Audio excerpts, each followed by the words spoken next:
Alright, so for this one, I have values of f, g, f prime, and h prime. Okay, so I'm going to be using all of these derivative rules here.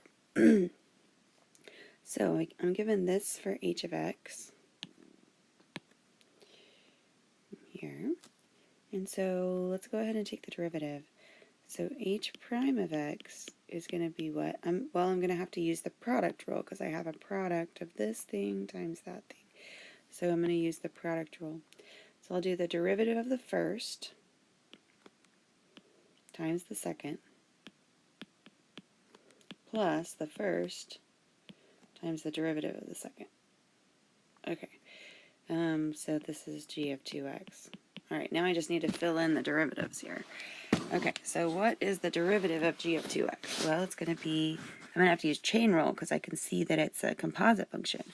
So it'll be g prime of 2x times the derivative of the inside, which is 2. And the square root of x I can rewrite as x to the 1/2. And if I take the derivative of that, that's going to be 1/2 x to the negative 1/2.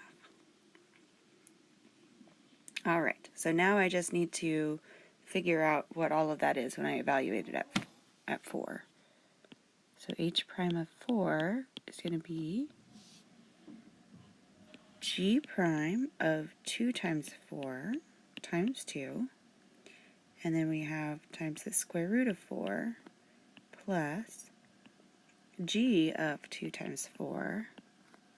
And then I have 1/2 times 4 to the negative 1/2. Okay, so let's keep going. So g prime of 8, let's see here, g prime, okay, so here we go. So here's the x value 8. G prime of 8 is 1 times 2 times square root of 4 is 2 plus g of 8 is 4 times 1/2 times 4 to the negative 1/2. So it's going to be 1 over the square root of 4. So that's going to be, again, a 1/2.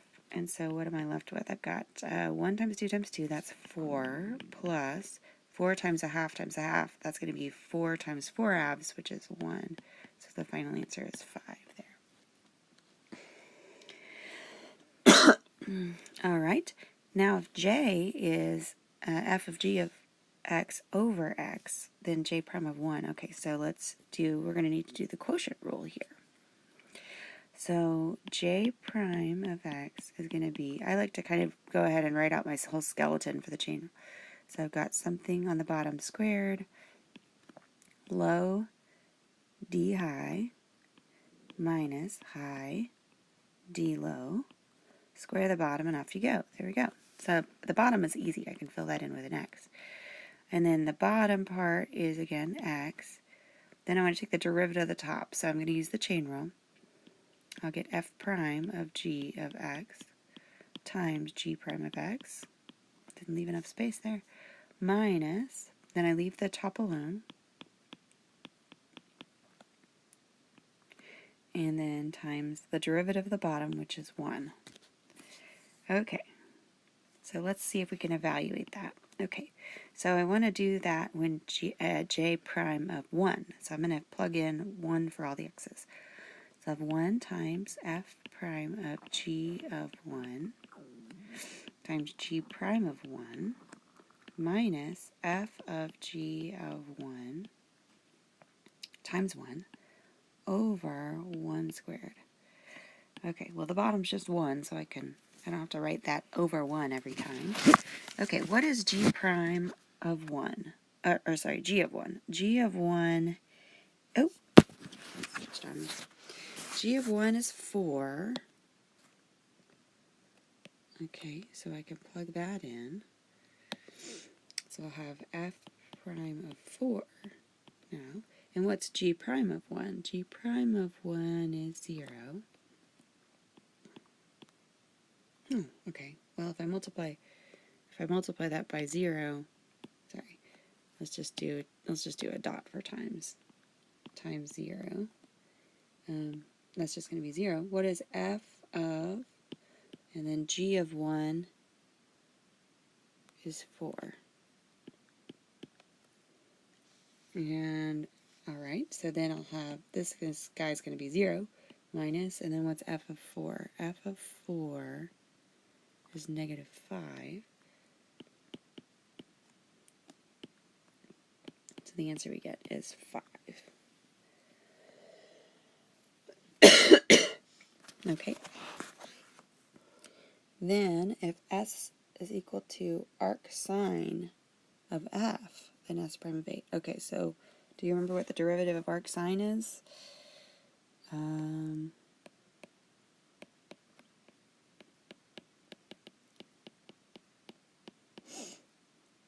It's 1 over the square root of 1 minus x squared. Okay, and so if I do the derivative, so that's just a derivative rule.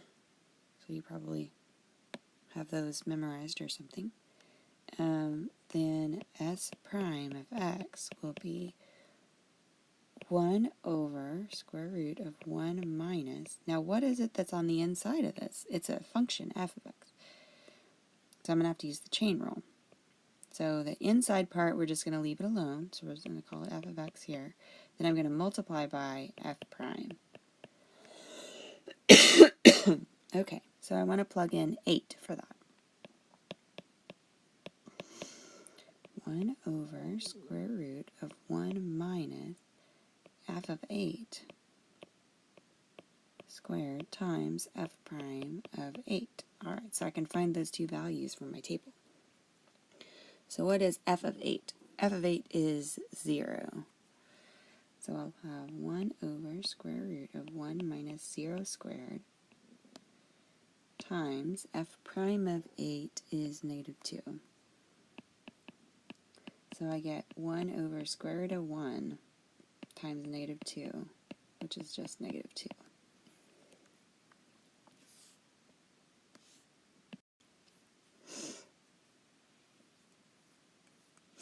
Alright, so for this one, I see that I have an implicitly defined function. I have the x's and y's are mixed up here.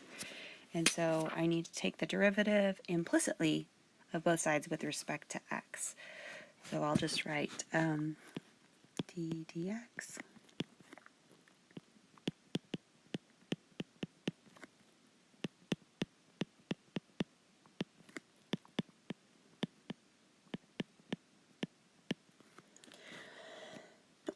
Alright, the right-hand side looks a little easier, so let's do that one first.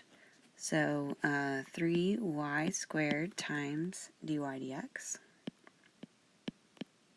I have to use chain rule every time I take the derivative of something involving a y, because why? Well, I'm taking the derivative with respect to x, and y is a function of x. So I have to keep doing that. Okay, so then the derivative of tangent is secant squared. So on the other side, I'll have 2 secant squared x plus, now for this 4xy, I'm going to have to break it up and do it a product rule. So I have 4x and y. Okay, so let's do the product rule there. When I take the derivative of the x part, I'll get 4y. It's because I'll just have 4 times 1 times y. And when I do the derivative of the y part, I'll have 4x dy dx. Okay, so now I am doing pretty good, but I want to notice that I have a dy dx here, and I have a dy dx here. What I want to do is solve for that dy dx. So I'm going to put the dy dx's all on the same side. So I'm just going to move this guy. I'm going to move this guy over to that side. And everything that doesn't have a dy dx, I'll move over to the other side. Okay. So let's see here. So I'll have 4x dy dx minus 3y squared dy dx equals, and I'm moving the rest of this over, negative 2 secant squared x minus 4y. And then I can factor out the dy dx on this side.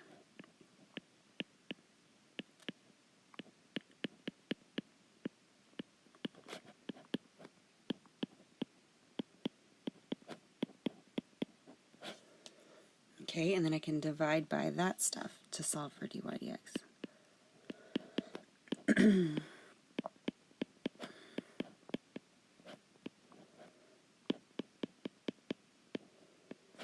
Okay, and if you solved it in a different order than I did, that's okay.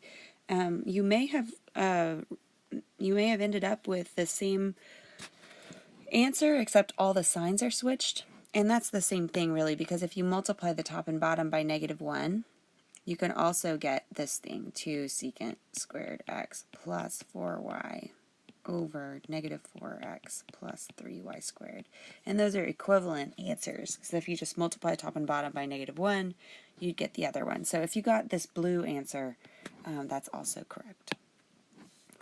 All right, so this is just derivative rules here. I have sine of cosine of 2x. So notice that I have an inside function and then an inside function inside of that. So I'm going to have to apply chain rule 2 times. So let's start with unraveling the derivative of the outsidemost function, which is going to be the derivative of sine, which is cosine. Then we'll leave the inside alone. Then we'll start on the next layer in. So the derivative of cosine is negative sine. I'm going to do the negative all the way out front here. And leave the inside alone. The reason I put the negative all the way out front is I didn't want it to look like a subtraction. So you have to be a little bit careful of that. So now I've taken the derivative of the cosine, which is the next layer in. Last layer is the 2x, so the insidemost function, I take the derivative of that, I get a 2. And that's it. For the last one on this page, I'm going to use the product rule so I can see that it's the product of 2 functions. So g prime of t is going to be, I'll take the derivative of the first, which is 6 times cosine t, plus 6t times, I'm going to take the derivative of the cosine t, which is negative sine t. And so I'm just going to change the sign here.